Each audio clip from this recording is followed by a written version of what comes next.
రైతు సంక్షేమానికి కాంగ్రెస్ ప్రజా ప్రభుత్వం కృషి చేస్తుందని పరకాల ఎమ్మెల్యే రేవూరి ప్రకాష్ రెడ్డి అన్నారు. బుధవారం గీసుగొండ మండలం అనంతారం గ్రామంలో నిర్వహించిన రైతు ముంగిట్లో శాస్త్రవేత్తల కార్యక్రమంలో పరకాల ఎమ్మెల్యే రేవూరి ప్రకాష్ రెడ్డి ముఖ్య అతిథిగా పాల్గొని మాట్లాడారు. ఈ సందర్భంగా ఆయన మాట్లాడుతూ శాస్త్రవేత్తలు, అధికారులు కలిసి ఆధునిక వ్యవసాయ విధానంలో ఉత్పత్తి పెంచుకునేలా, రైతులు అభివృద్ధి చెందేలా సలహాలు, సూచనలు ఇవ్వాలని ఆయన అన్నారు. పంట మార్పిడితో అత్యధిక ఆదాయం వచ్చేలా అధికారులు సూచనలు చేయాలని కోరారు. రైతులు భూసార పరీక్షలను చేసుకునే విధంగా శాస్త్రవేత్తలు, అధికారులు వారికి తెలియజేయాలని సూచించారు. నిత్యం ఎరువులపై ఆధారపడటం వల్ల భూసారం దెబ్బ తింటుందని శాస్త్రవేత్తలు, వ్యవసాయ శాఖ అధికారులు తగిన సూచనలను, సలహాలను రైతులకు అందించాలని ఆయన విజ్ఞప్తి చేశారు.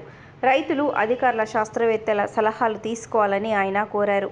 ప్రతి మండలంలో 125 ఎకరాల భూమిలో సేంద్రియ వ్యవసాయం చేసి రైతులను చైతన్యం చేయబోతున్నామని ఆయన తెలిపారు. వ్యవసాయంలో నూతన సాంకేతికత ఉపయోగం పెరిగిందని, దానికి అనేకంగా రైతులు మారాలని ఆయన అన్నారు. పాడి పరిశ్రమల అభివృద్ధికి తన వంతు కృషి చేస్తానని తెలిపారు. పాడి పరిశ్రమను అభివృద్ధి చేసుకుంటే దాని ద్వారా సేంద్రియ ఎరువులు తయారు చేసుకోవచ్చని, రైతులు వాటిని ఉపయోగించుకోవచ్చని అన్నారు. ఈ కార్యక్రమంలో శాస్త్రవేత్తలు, అధికారులు, రైతులు పాల్గొన్నారు.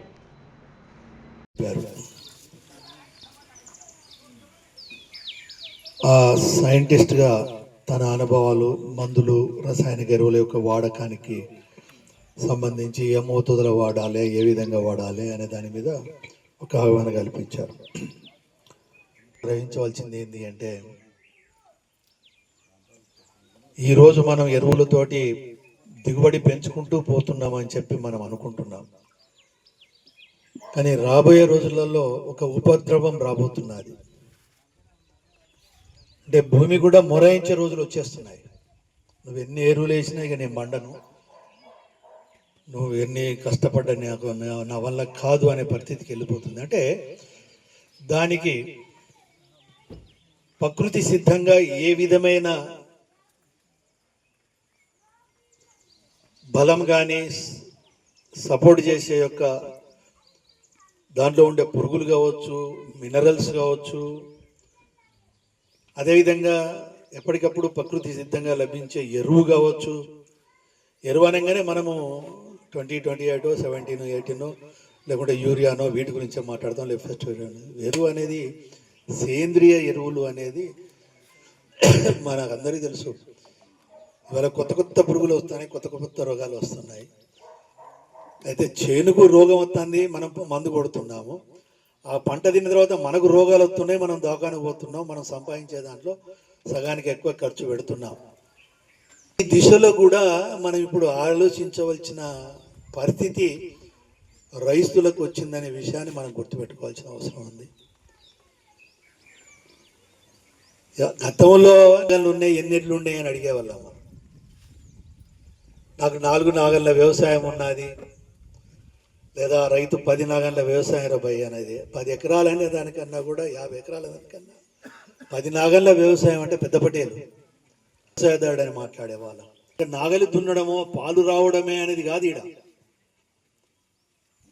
దానివల్ల మన భూమికి కావాల్సిన ఎరువు ఏదైతే సేంద్రియ ఎరువు ఉందో, ప్రకృతి సిద్ధమైన దానికి బలం చేకూర్చే ఎరువును మనము వేసుకునే వాళ్ళం. నేను 76లో ఒక సంవత్సరం మొత్తం వ్యవసాయం చేసిన. 76, 77లో ఒక సంవత్సరము కేశపురంలో వ్యవసాయం చేశాను. నాగలి కొట్టాను, నాగలి దున్నాను, గొర్రు కొట్టాను, గుంటుగా తోలాను, అచ్చేసిన. లాస్ట్కి వస్తే ఊళ్ళో మొదటిసారి గణేశ్వరిలో మోటార్ పెట్టి బట్ట పైపు తీసుకొచ్చి నీళ్లు వారించుకున్నా. పంపేసుకొని మందు కొట్టిన. అంటే ఆ రోజులలో కూడా చూశాను, ఇంట్లో పశువులు ఉండేది. ఆ రోజు ఎడ్ల బండ్లతోటి చెరువులో నల్లమట్టిని నింపుకొని పొలాల్లో పోసుకునేది. అదేవిధంగా మన ఎరువును మనము ఎడ్ల బండి ద్వారా తోలుకొని మనం చేళ్ళలో పోసుకున్నాం. ఇప్పుడు మనం అంటే టోటల్గా అది మర్చిపోయినాం మనం. ఇప్పుడు మన శరీరాన్ని కూడా మీరు ఒకసారి గుర్తుపెట్టుకో, మందులు వాడుకుంటూ పోతే ఓ రోజు పనిచేయదు, ఇంకా లేని కొత్త రోగాలు వస్తాయి. రక్షించుకోవాల్సిన బాధ్యత కూడా మన మీదనే ఉన్నది. అందులోంచి సేంద్రియ పద్ధతులలో కూడా స్లోగా ఒకటేసారి మనం మొత్తం సేంద్రియ ఎరువులకు పోతామంటే కూడా కుదరదు కనుక భూమిని మనం తిరిగి మన పాత భూమిగా మనం దాన్ని చేసుకోవాలి. దాని యొక్క భూమి బలాన్ని పెంచుకోవాలి అని అంటే తప్పకుండా అందరినీ కూడా నేను రిక్వెస్ట్ చేస్తున్నాను. మీ ఇంట్లో ఇప్పుడు నాగళ్ళు కట్టమంటే ఎవరు కట్టరు, కానీ ఆవులను బర్రెలను అయితే పెంచండి ప్రతి ఇంట్లో. దానికి కావాల్సిన మార్కెటింగ్ వ్యవస్థను కూడా అభివృద్ధి చేస్తున్నాను నేను. ఇప్పుడు ఫస్ట్ మనము లేదళ్లలో డైరీ పెడుతున్నాం, తర్వాత నెక్స్ట్ వచ్చి గీసుగుండలు కూడా పెడతాం. ఎందుకంటే 2 మండలాలలో కూడా ఇక్కడ 2 మండలాలు కూడా టైఅప్ చేసినాం. ఇప్పుడు దగ్గర 19,000 లీటర్లు వచ్చే అవకాశం ఉన్నది. మొత్తం మహిళలు కూడా వివరాలు కూడా సేకరణ చేసినాం. మీ ఇంట్లో ఉన్న మహిళలకు కూడా చెప్పండి, తప్పకుండా ప్రభుత్వ పరంగా కూడా కొన్ని సబ్సిడీ మీద వస్తాయి, కొన్ని సొంతంగా కొనుక్కొని కూడా చేస్తే అది మన వ్యవసాయానికి కూడా ఉపయోగపడుతుంది, అదేవిధంగా ఆదాయానికి కూడా ఉపయోగపడుతుంది అని చెప్పి తెలియజేసుకుంటూ ఇలాంటి కార్యక్రమాలను మరి ఉపయోగించుకోవడం, అదేవిధంగా ముఖ్యంగా ఉమారెడ్డి గారు సీనియర్ సైంటిస్ట్ గారు వచ్చి, ఎందుకంటే ఇప్పుడు ఇది ఒక ఫస్ట్ ఫేజ్, మళ్ళీ సెకండ్ ఫేజ్ అప్పుడు వచ్చు మళ్ళీ మిగిలిన గ్రామాలు తీసుకొని, ఎందుకంటే ఇది సైంటిస్టులనే గ్రామాలకు పంపించాలి అని చెప్పి ప్రభుత్వం ఒక ఆలోచన చేసి జూన్ 13 వరకు వాళ్ళకు వీలైన కాడికి ఎక్కువ గ్రామాలు ఆర్గనైజ్ చేసుకోండి అని చెప్పి అన్నాము. డైలీ 2 అవుతున్నాయా, 1 అవుతుందా? వారానికి 4 గ్రామ పంచాయతీలకు వస్తున్నారు.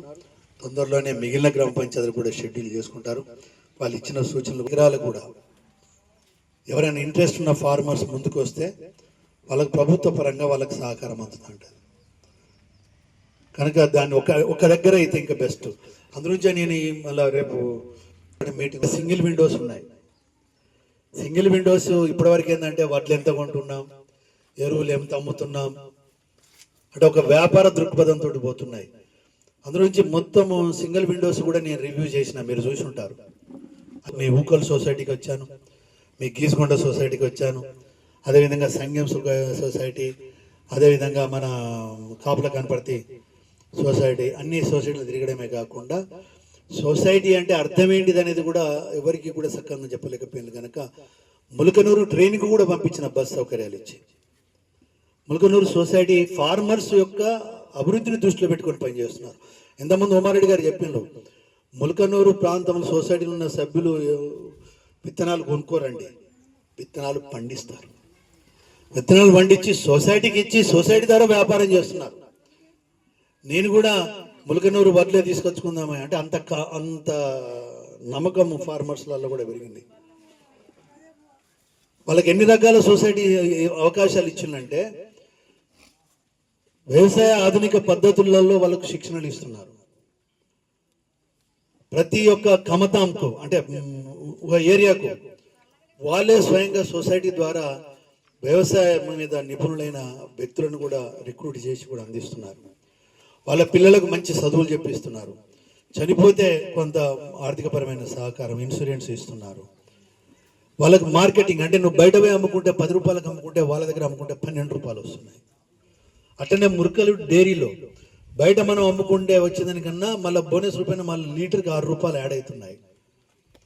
అంటే సొసైటీస్ అనేది రైతుల యొక్క ఉపాధి ఆర్థిక పరిస్థితులు అభివృద్ధి చెందడానికి దోహదపడాలి, కానీ సొసైటీలో